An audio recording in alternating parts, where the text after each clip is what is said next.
কোরবানি দেওয়ার ক্ষেত্রে আমরা যারা শরিকদার কোরবানি দেই, আমাদের কিছু বিষয় খুবই গুরুত্বের সাথে দেখতে হবে। প্রথম নাম্বার কথা হচ্ছে, আমরা অনেকজনে বলি কার কার নামে কোরবানি হবে, এই শব্দটা আমাদেরকে পরিহার করতে হবে।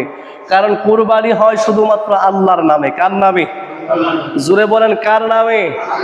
কোরবানি কোনো মানুষের নামে, কোনো ব্যক্তির নামে হয় না। কোরবানি হয় কার নামে? আল্লাহর নামে। তাহলে প্রশ্ন, হুজুর আমরা যে বলি অমুক অমুক কোরবানি দিছে, এটা কি? এটা হচ্ছে শরিকদার বা অমুকের পক্ষ থেকে। কতজনের পক্ষ থেকে? 7 জনের পক্ষ থেকে। একটা গরু, একটা মহিষ, একটা উট, এর ভিতরে 7 জনের পক্ষ থেকে। কয়জনের পক্ষ থেকে? 7 জনের পক্ষ থেকে, অথবা 7 জন শরিক হয়ে এরকম উট, গরু, মহিষ আপনি কি করতে পারবেন? কোরবানি দিতে পারবেন।